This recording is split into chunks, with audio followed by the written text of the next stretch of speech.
नमस्कार, मैं हूं माही कुमारी और आप देख रहे हैं न्यूज़ फ्रेम। इस वक्त हमारे साथ मौजूद है कल्पना सिंह कुशवाहा, जो आरजेडी से यहां टिकट लेने आई है।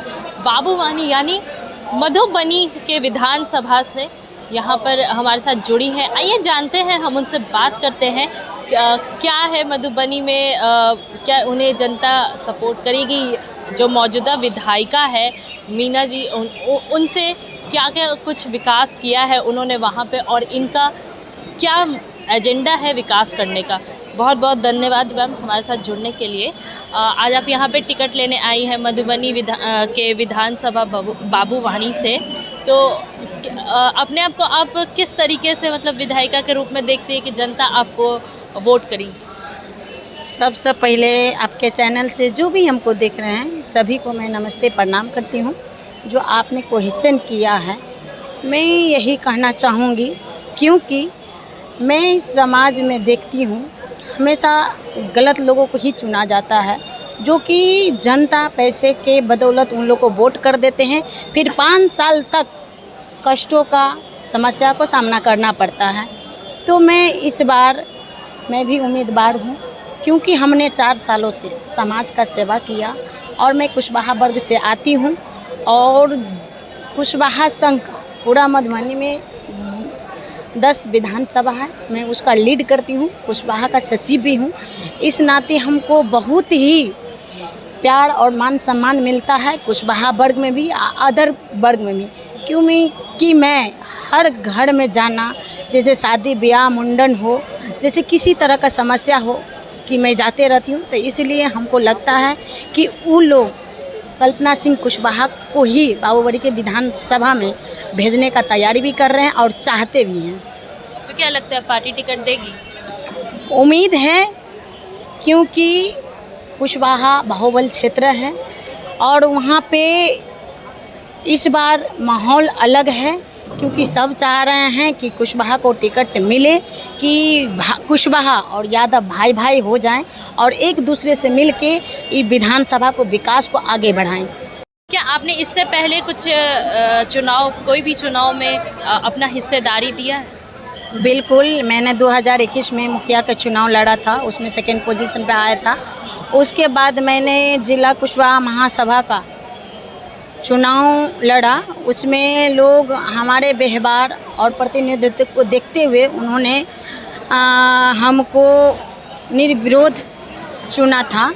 और फिर मैंने अभी फ़िलहाल में श्री कृष्ण गौशाला सोसाइटी का चुनाव लड़ा, उसमें 16 प्रत्याशी में सभी पुरुष वर्ग थे और एक मैं महिला थी। वे सबसे आगे लीड की और सबसे अधिक वोट से मैंने जीता और उस श्री कृष्ण गौशाला सोसाइटी का मैं सचिव भी बनी।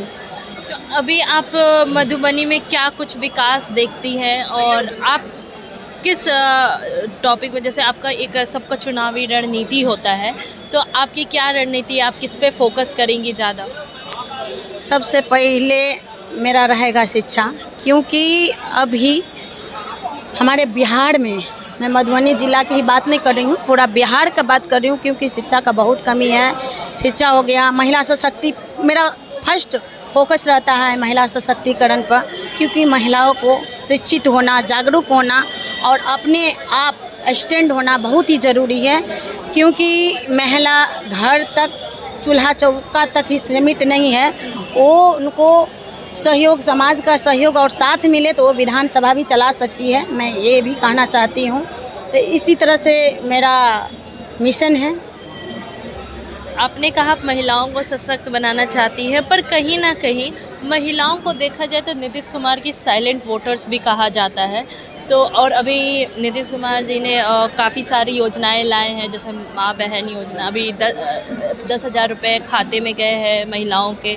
तो ऐसे में आपको लगता है कि राजद, सिर्फ आपके विधानसभा की नहीं मैं बात कर रही हूँ, पूरे बिहार में बात कर रही हूँ, कि महिलाएं कहीं ना कहीं जेडीयू से आकर्षित हो रही हैं और इससे राजद पर कोई असर पड़ेगा? बिल्कुल नहीं पड़ेगा, क्योंकि जितना भी विजन है ये आदरणीय तेजस्वी यादव जी का बोला हुआ है, दिया हुआ है। तो महिलाएं लोग आज प्रभावित हो जाएंगी, कैसे हो जाएंगी? क्योंकि नीतीश कुमार के सरकार 20 सालों से है। 10,000 अभी चुनाव के वक्त देने का घोषणा किया या महिलाओं के खाता में आया, तब महिलाओं ने एक ही जान रही है कि 10,000 रुपया से क्या होने वाला है। कितना महिला के तो 10,000 रुपया दे के घर बर्बाद करने का काम किए हैं। तो महिला भली पैसा ले रही है, लेकिन वोट उनको तेजस्वी यादव जी को ही देना है। पर अभी जनता से संवाद में जनता कह रही है कि जनता स्पेशली महिलाएं कह रही है कि अगर राजद आई तो जो जंगल राज था वो वापस आ जाएगा, महिलाएं आराम से सड़कों पर चल नहीं सकती, रात में स्टेशन जाना मुश्किल हो जाएगा, कहीं पे बैठ नहीं सकती, अपना काम भी नहीं कर पाएंगी। इस पे आप क्या कहेंगे? नहीं, इन लोग का सोच बिल्कुल गलत है। ये पहले जो होता था अब्बाहे था, अब्बा चल रहा था, उसी के बेसिस पे इन लोगों को कोई कन्विंस कर रहा है। इसी तरह से क्यों आज महिलाओं को या सभी वर्ग को बोलने के लिए, आज चलने के लिए हर चीज़ सिखाने वाले हमारे आदरणीय लालू प्रसाद जी हैं। तो ये जो सोच में है वो बिल्कुल गलत है। हम लोग का और यहाँ आके और जब तेजस्वी जी का सरकार आएंगे, हमेशा वो मुद्दा के बात करते हैं, महिला को मान सम्मान देना। तो इस पे हर महिला को फोकस करना चाहिए, सोचना चाहिए।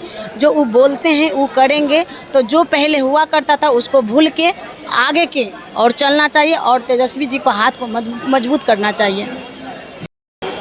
तो आपने सुना क्या कुछ कहना है कल्पना सिंह कुशवाहा का। यहाँ पर आई हैं वो मधुबनी के बाबूवानी विधानसभा से चुनाव लड़ने के लिए टिकट की बात करने यहाँ पर पहुँची है राजद कार्यालय, और उनका एम है कि इस बार अगर वो चुनाव जीतकर सत्ता में आती हैं, वहाँ की विधायिका बनती हैं, तो वह महिलाओं पर फोकस करेंगी, महिलाओं को सशक्तिकरण बनाने की कदम बढ़ाएंगी, और साथ ही रोजगार और शिक्षा जो एक अहम हिस्सा होता है, कोई भी बच्चा हो या बड़ा हो, उसका शिक्षा पर वह फोकस करेंगी।